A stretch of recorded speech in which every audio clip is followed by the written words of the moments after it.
최초의 홈스쿨은 아브라함의 가정이라는 제목으로 하나님의 말씀을 증거하겠습니다.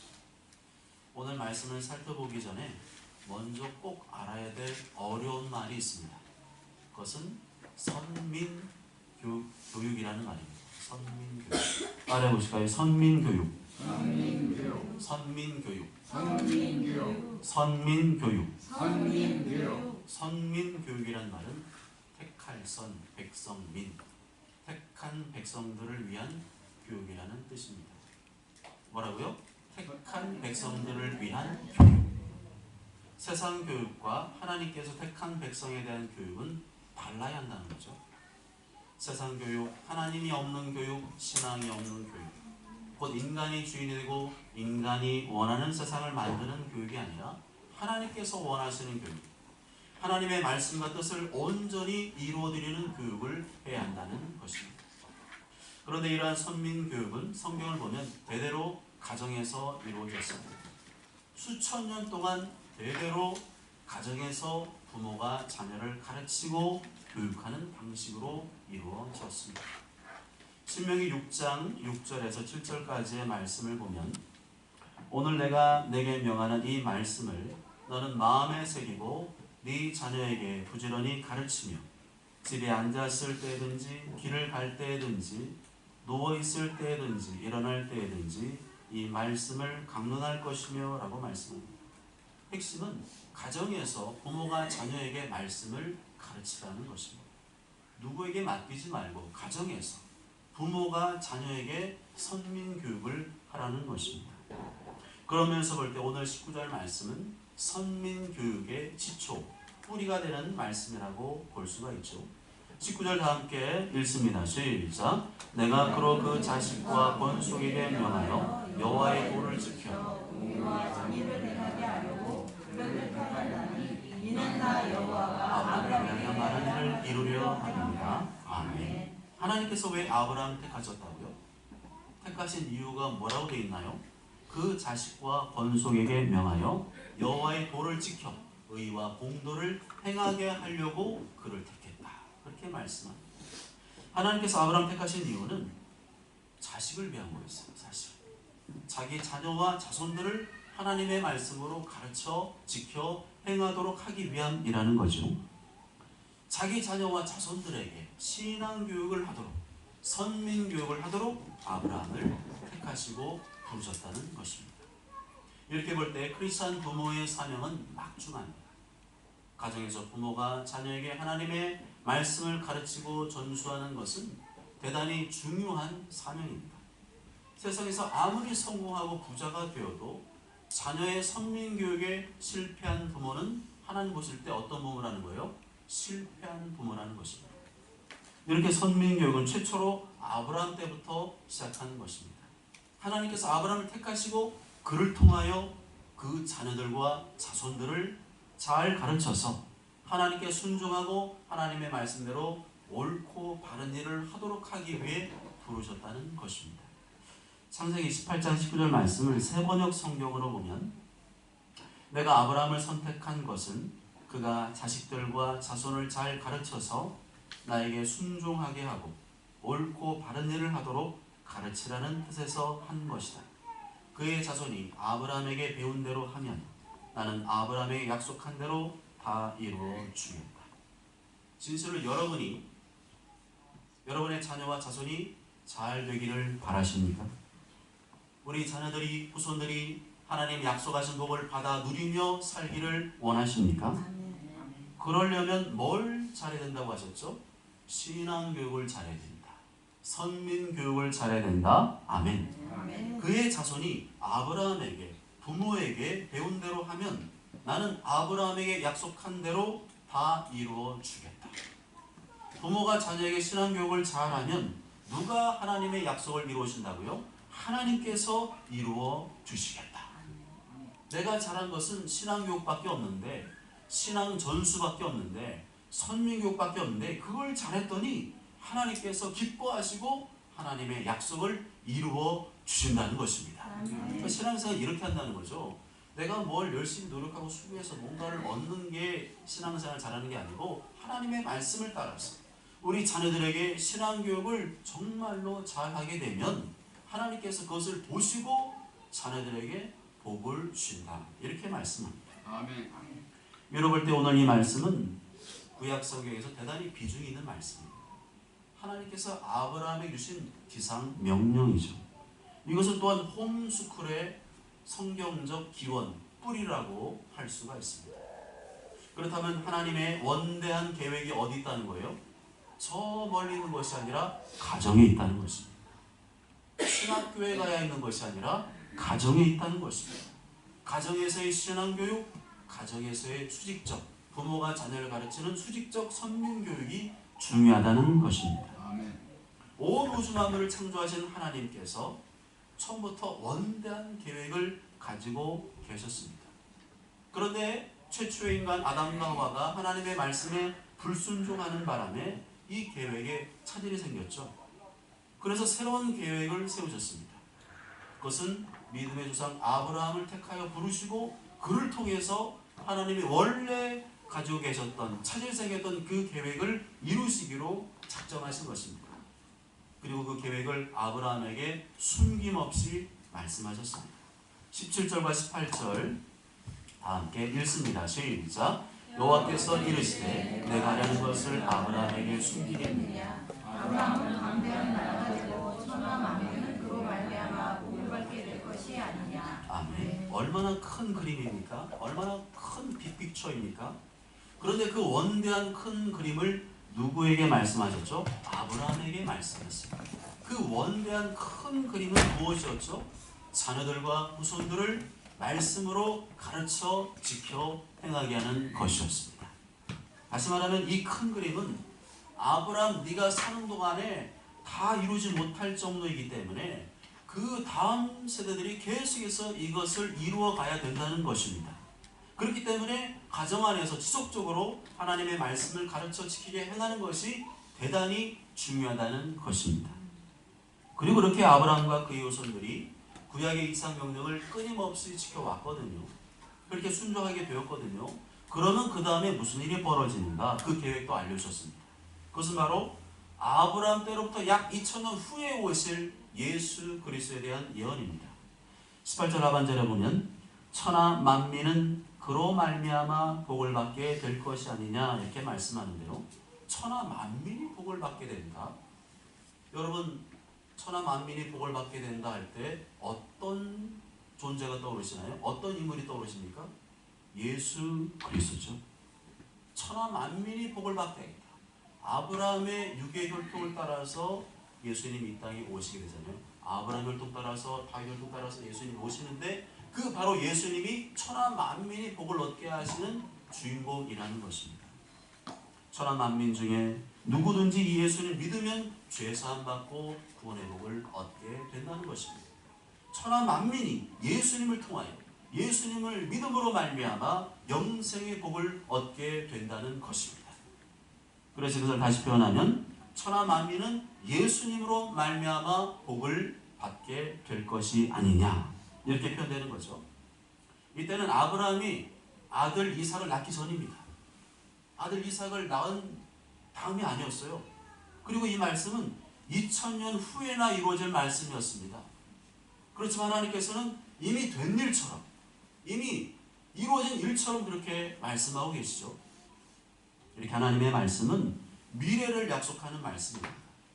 되면 좋고 안 되면 말고 그런 차원이 아니고 반드시 이루어질 미래를 약속하는 말씀입니다. 그래서 성경 말씀을 자주 읽고 묵상하면 할수록 미래에 대한 소망과 확신이 생기게 되는 것이죠. 예레미야 29장 11절에 여호와의 말씀이니라. 너희를 향한 나의 생각을 내가 아나니 평안이요 재앙이 아니니라. 너희에게 미래와 희망을 주는 것이니라. 근데 많은 이스라엘 백성들이 지금 당장 내 생활을 하는 게 어려워. 힘들어요. 고난이 있어요. 환란이 있어요. 너무 머릿속이 복잡해. 그러니까 무슨 생각을 했어요? 하나님께서 나에게 재앙을 내리셨구나 이렇게 생각하지만 사실은 그 재앙이 아니고 우리에게 미래와 희망을 주는 것이 그 뜻이 담겨 있다는 것입니다. 그 미래와 희망의 하나님의 역사를 경험하기 위해서는 반드시 이 고난과 어려움의 과정을 견디고 이겨야 된다는 거죠. 그러므로 계속해서 우리 다음 세대들이 미래에 대한 소망과 확신을 갖도록 하기 위해서는 뭘 잘해야 되죠? 가정에서 신앙교육을 잘해야 돼요. 부모가 자녀에게 말씀을 지속적으로 가르쳐 지켜 해가게 하는 일을 잘해야 됩니다. 그런데 이 말씀은 아이러니하게도 언제 주신 말씀이냐면 그 다음 20절에 보면 소돔과 고모라가 나오거든요. 좀 안 어울리지 않습니까? 뭔가 좀 원대한 계획을 말씀한 다음에 더 뭐 좀 구체적인 내용을 말씀하셔야 되는데 그게 아니고 그 다음에 여호와께서 또 이르시되 때 소돔과 고모라에 대한 부르짖음이 크고 그 죄악이 심히 무거우니 이런 말씀이 나와요. 아이러니하게도 소돔과 고모라 땅을 불로 심판하시기 직전에 이 말씀을 주셨어요. 소돔과 고모라 땅은 하나님이 없는 땅이었습니다. 하나님의 말씀이 없는 땅이었습니다. 세상의 지식과 욕망과 쾌락으로 가득한 땅이었습니다. 그 결과 그 땅은 죄로 오염된 땅이 되었고 타락하게 되었고 그 결과 불과 유황으로 하나님의 심판을 받게 되었습니다. 신앙교육을 안 하면 이렇게 된다는 거죠. 신앙교육을 안 하면 그 땅은 소돔과 고모라 땅이 될 것이다. 망하게 될 것이다. 그것을 대비해서 말씀하신 것입니다. 그런데 신앙교육은 어디서 하는 거라고 했죠? 가정에서 하는 거라고 했습니다. 그렇다면 신앙교육이 안 되는 가정은 어떤 땅이라는 거예요? 소돔과 고모라 땅이라는 것입니다. 자녀들과 후손들에게 하나님의 말씀이 전수되지 않으면 소돔과 고모라 땅이고 심판의 땅이 된다는 것입니다. 다시 말하면 그 나라의 그 민족의 흥망성쇠, 그 가정의 흥망성쇠가 어디에 달려있다는 거예요? 신앙교육에 달려있다는 겁니다. 가정에서 부모가 자녀에게 가르쳐 지켜 행하게 하는 수직적인 부모가 자녀를 가르치는 수직적 선민교육에 달려있다는 것입니다. 이것을 잘하면 가정이 흥하게 되는 것이고 이것을 잘 못하면 쇠하게 된다. 그래서 우리 교회가 자녀들과 함께 다 같이 세대 통합 예배를 드리는 것이고 가정에서 가정 예배를 드리는 것이고 가정에서 자녀들과 함께 하나 바이블 성경 공부를 하는 것입니다. 오늘 이 말씀 비춰보면 지금 우리 가정이 어렵고 힘들다면 무엇부터 점검해야 된다는 말씀이죠? 신앙교육부터 점검해야 된다. 내가 진실로 자녀들과 함께 가정 예배를 잘 드리고 있는가? 내가 진실로 하나 바이블 말씀으로 자녀들을 잘 가르치고 있는가? 이것부터 점검해야 된다는 것입니다. 이렇게 가정에서 자녀들에게 하나님의 말씀을 전수하라는 말씀은 구약의 지상 명령입니다. 이것은 마치 예수님께서 부활 승천하시기 직전에 주신 마지막으로 저들에게 분부하신 지상 명령과 같다고 할 수가 있습니다. 그러므로 너희는 가서 모든 민족을 제자로 삼아 아버지와 아들과 성령의 이름으로 세례를 베풀고 내가 너에게 분부한 모든 것을 가르쳐 지키게 하라. 볼지어다 내가 세상 끝날까지 너희와 항상 함께 있으리라 하시니라. 내가 너에게 분부한 모든 것을 가르쳐 지키게 하라. 이 말씀은 구약 성경에 의하면 무슨 교육이에요? 교회에서의 교육이 아닙니다. 그 당시 사람들은 다 유대인들이었어요. 유대인들은 신앙교육 어디서 했습니까? 다 같이 집에서 했어요. 집에서. 가정에서 했습니다. 그래서 이 말씀을 들을 때 이 예수님 저희들은 어떻게 생각했을까요? 내가 너에게 분부한 모든 것을 가르쳐 지키게 하라 할 때 가정에서 신앙교육을 잘하는 말씀이구나 이렇게 이해했다는 거죠. 부모들이 자녀들에게 예수님께서 분부한 모든 말씀을 가르쳐 지키게 하라는 말씀인 것입니다. 그렇다면 이 구약의 지상 명령을 실천하는 가정과 신약의 지상 명령을 실천하는 교회, 이 차이점은 뭘까요? 교회에서도 말씀을 가르치는데 굳이 가정에서도 말씀을 가르쳐야 되는 이유가 무엇일까요?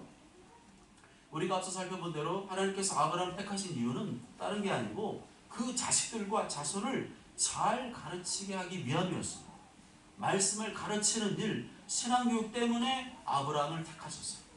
여러분을 부모로 세우신 이유는 뭐예요? 신앙교육 잘 시키라고, 신앙전수 잘 하라고, 내버려두지 말고 내팽개치지 말고 자녀들을 신앙으로 잘 가르치고 양육해서 하나님의 자녀답게 만들라는 것이었습니다.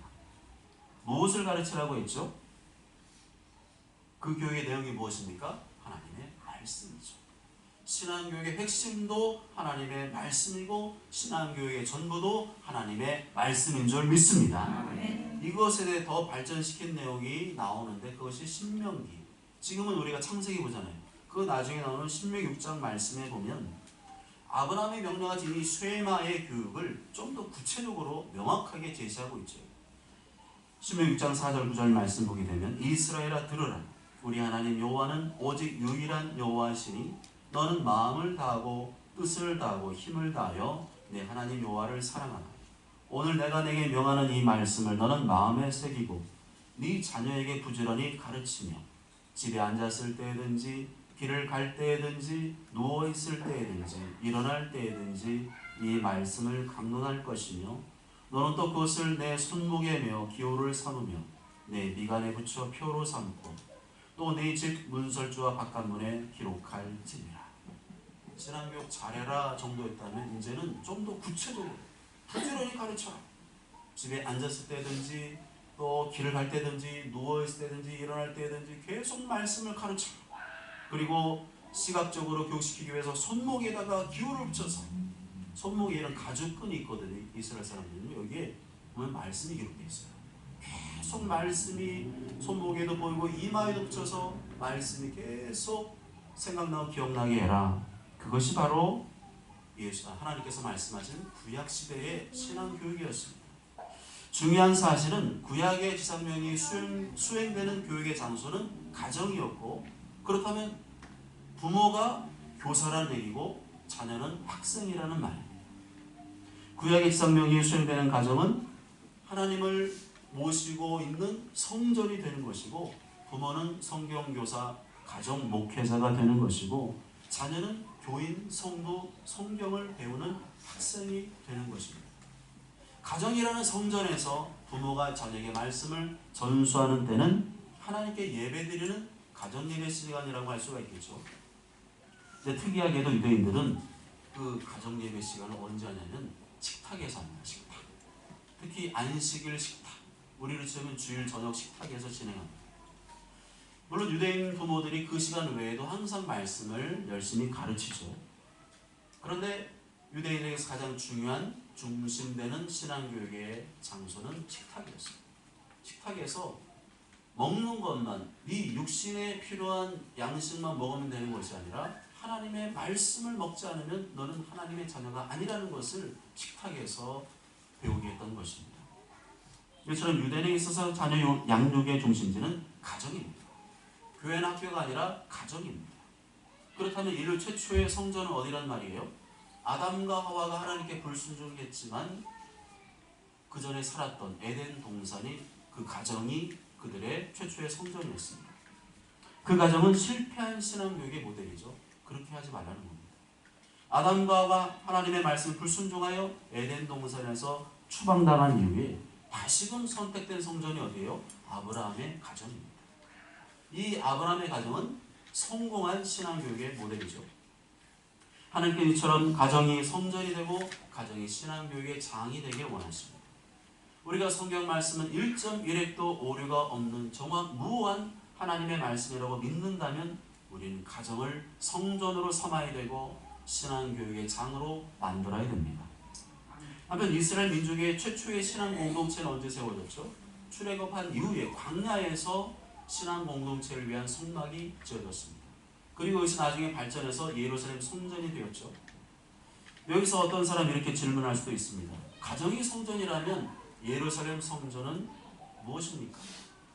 성전과 가정, 성전 가정 무엇이 다릅니까? 어떻게 구분이 됩니까? 이스라엘 백성이 출애굽한 이후에 만들어진 성막이나 이 예루살렘 성전은 이스라엘 민족 공동체가 다 함께 제사장을 통해 하나님께 예배를 드리는 곳이었습니다. 기본적으로 이 예루살렘 성전은 말씀을 전수받는 신앙교육의 장소라기보다는 다 같이 모여서 하나님을 예배하는 예배의 장소였다는 것입니다. 이렇게 볼 때 구약시대는 두 가지 성전이 있었던 거죠. 부모가 자녀에게 말씀을 가르치는 가정성전과 이스라엘 신앙 공동체가 다 함께 모여 예배드리는 예루살렘 성전이 있었습니다. 그런 것처럼 신약시대에도 가정성전에서는 부모가 자녀에게 말씀을 전수하게 하고 교회에서는 믿음의 공동체가 다 함께 모여서 예배드리는 성전의 기능을 갖게 하는 것이 바람직합니다. 다시 정리하자면 하나님께서 아담과 하와를 창조하신 이후에 두 가지 중요한 성전을 주셨습니다. 하나는 가정이라는 성전, 둘째는 하나님께 택함받은 신앙 공동체가 함께 예배드리는 교회라는 성전을 주셨습니다. 그래서 가정이 성전이라는 구약시대의 개념과 그 기능이 지금 신약시대의 기독교인의 가정에도 동일하게 적용이 되어야 됩니다. 또한 구약의 예루살렘 성전의 기능과 개념이 오순절 성령 강림 이후에 각 교회 공동체에 적용이 되어야 합니다. 여기서 주목해야 될 중요한 점은 구약의 지상명령을 수행하는 데 있어서 필요한 교육의 대상이 이웃이나 다른 나라 사람이 아니고 바로 내 자식, 자기 자식들과 자손이라는 점입니다. 즉 부모가 자녀를 제자 잡는 교육을 말하는 것입니다. 이것이 하나님께서 아브라함에 주신 지상명령입니다. 그래서 구약의 지상명령은 가정이라는 성전에서 지켜져야 됩니다. 이와 대조적으로 신약의 지상명령이 지켜지는 곳은 어디죠? 교회입니다. 그래서 신학시대의 또 다른 교육의 장은 교회이고 또 다른 교사는 목사이고 또 다른 학생은 성도입니다. 그리고 이 주님의 몸된 교회 공동체를 통해서 이웃전도와 세계 선교가 이루어지게 되는 것입니다. 구약시대의 가정이 목회의 중심이 될 수밖에 없었던 또 다른 이유가 있습니다. 그것은 예루살렘 성전은 온 나라에 한 곳밖에 없었다는 사실입니다. 그래서 예루살렘 성전 가까이 있는 사람들은 매 주일마다 안식일마다 올 수 있지만 아주 멀리 사는 사람들은 그 당시 비행기가 없잖아요. 멀리 사는 이스라엘 백성은 매 안식일마다 예루살렘 성전에 와서 예배드리는 것이 불가능했었죠. 그런 이유로 예루살렘 성전에 올라오는 것은 구약 성경에 보면 특정한 절기에만 올라왔던 모습이 나오고 있습니다. 이렇게 구약에서는 아브라함이 하나님을 믿음으로 의롭게 된 의는 외적으로는 할례를 통해서 표시되었죠. 신약시대 백성들은 교회를 중심으로 할례 대신 세례를 받게 되었습니다. 그런데 구약시대 예루살렘 성전에서 할례를 행한 것이 아니었습니다. 구약시대 할례는 어디서 행했냐면 가정에서 행했다는 사실에 주목해야 됩니다. 이것은 무엇을 뜻하죠? 구약시대 유대인이나 신약시대 기독교인이나 모두 믿음으로 구원받은 아브라함의 후손이라 하더라도 유대인은 가정을 중심으로 할례를 행했다면 지금은 기독교인들은 교회를 중심으로 교회 공동체에서 세례를 받아 수평적인 교회 성장과 세계 선교로 이어져 간다는 사실입니다. 우리가 특히 기억해야 될 것은 하나님의 지상 명령이 이 땅에 성취되기 위한 조건으로서 하나가 바로 명령이라는 것입니다. 창세기 28장 19절에 보면 내가 그 자식과 번소에게 명하여라고 말씀하죠. 왜 하나님께서 아브라함에게 명령하셨을까요? 그만큼 하나님의 지상 명령이 중요하기 때문입니다. 이 하나님의 명령대로 하지 않으면 자녀들과 후손들에게 신앙 전수가 불가능해지고 그 결과 하나님의 계획에 또 다른 차질이 생기는 것입니다. 그렇다면 아브라함은 이삭을 어떤 인물이 되도록 가르쳤을까요? 첫째로 하나님 앞에 순종하게 했습니다. 뭐라고요? 하나님 앞에 순종하게 했습니다. 내가 그로 그 자식과 번수에게 명하여 이 말씀 속에는 순종케 하라는 뜻이 담겨 있습니다. 하나님께서 하나님 백성들에게 무엇을 가장 원하실까요? 순종입니다. 하나님의 말씀에 무조건 순종하는 것이 가장 큰 성도의 덕목입니다. 하나님께서 아브라함, 이삭, 야곱을 훈련시킬 때에도 마지막 믿음의 시험 단계는 바로 순종이었습니다. 아브라함이 얼마나 이삭에게 순종 교육을 잘 시켰나 하는 것은 창세기 22장에 보면 잘 나와 있죠. 자식을 하나님 앞에 번제물로 바치는 장면, 그것이 바로 순종인 것입니다. 이렇듯 믿음의 결과, 신앙교육의 결과는 순종이라는 행위의 열매로 나타나야 됩니다. 하나님께서 이스라엘 백성들과 시내산에서 언약을 맺을 때에도 그들이 하나님께서 주신 율법을 실천하고 순종할 것을 요구하셨습니다. 정말로 그렇습니다. 순종이 되지 않는 상태에서는 하나님의 형상을 닮은 교육은 불가능합니다. 순종은 신앙의 교육의 가치들 중에서 가장 중요한 덕목입니다. 지금 세상 교육이 힘을 잃어가고 실패의 길로 가는 이유가 바로 순종이라는 덕목을 거부하기 때문입니다. 자율과 자유라는 미명 아래 정당한 권위 질서에 대한 순종을 거부하기 때문입니다. 여러분 생각해 보십시오. 학생들의 선생님께 순종하는 자세와 태도가 없는데 교육이 가능하겠습니까? 교사의 권위가 무너졌는데 어떻게 학생들을 지도하고 가르치는 일이 가능하겠습니까? 과거에는 교사의 권위가 너무 높아서 문제였다면 지금은 교사의 권위가 너무 땅바닥에 떨어져 문제입니다. 그런 상태로는 교육은 어렵습니다. 아이가 수업 시간 내내 책상에 엎드려 자도 바르게 훈육할 수 없는 교육은 식물 교육이죠. 순종은 교육의 가치들 중에서 가장 중요한 덕목입니다. 하나님께서는 열왕기상 15장 22절에 순종이 제사보다 낫다고 말씀했습니다. 예배도 중요하지만 순종을 안 하면서 예배드리는 것은 하나님 볼 때는 기뻐할 수 없다는 것입니다. 이것은 자녀 교육에도 적용되죠. 자녀가 부모에게 순종하지 않으면 부모는 자녀를 교육시킬 수가 없습니다. 사도 바울이 자녀들을 향해서 부모에게 순종하라 하신 명령도 여기에 있습니다. 마지막 둘째로 여호와의 도를 지켜 행하게 했습니다. 여호와의 도를 지켜 행하게 했다는 것은 옳은 일과 바른 일을 행하는 것을 말합니다. 옳은 일은 선행과 구제, 바른 일은 사회의 정의와 공의를 실천하는 일입니다. 전자가 사랑이라면 후자는 말씀입니다. 이 두 기둥이 바로 서야 사회가 따뜻해지고 질서가 바로 잡히게 됩니다. 약자들이 억울한 일을 당하지 않게 되고 소돔과 고모라 땅이 심판받은 이유는 바로 이 두 가지를 실천하지 못했기 때문이죠. 사랑하는 여러분, 오늘은 좀 어려운 말씀일 수 있었지만 너무도 중요한 말씀이었습니다. 최초의 홈스쿨링은 아브라함의 가정에서 이루어졌습니다. 홈스쿨링의 내용은 하나님의 말씀이었습니다. 아브라함이 자녀들에게 하나님의 말씀을 잘 가르쳐 지켜 행하게 할 때 하나님의 계획이 이루어질 수가 있었고 하나님께서 그것을 보시고 아브라함의 가정을 축복하신 것입니다. 그래서 여러분들이 하나님 약속하신 아브라함의 복을 받기를 원하신다면 뭘 잘해야 되는 거예요? 신앙교육을 잘해야 돼요. 하나님 앞에서 눈 가리고 아우가는 신앙교육은 안 되고 진실로 우리 자녀들을 진심으로 말씀으로 잘 가르치고 가정에서 가정 예배 재단을 쌓을 때 하나님께서 그것을 보시고 축복하신다고 말씀하고 있습니다. 저는 모두가 가정은 하나님 모시는 성전이고 부모는 가정의 목회자이고 자녀는 성도라는 사실을 기억하시고 신앙연수의 지상명령을 잘 감당하심으로 하나님께 복을 받고 하나님의 계획을 이루어드리게 되시길 주님의 이름으로 축복합니다. 아멘.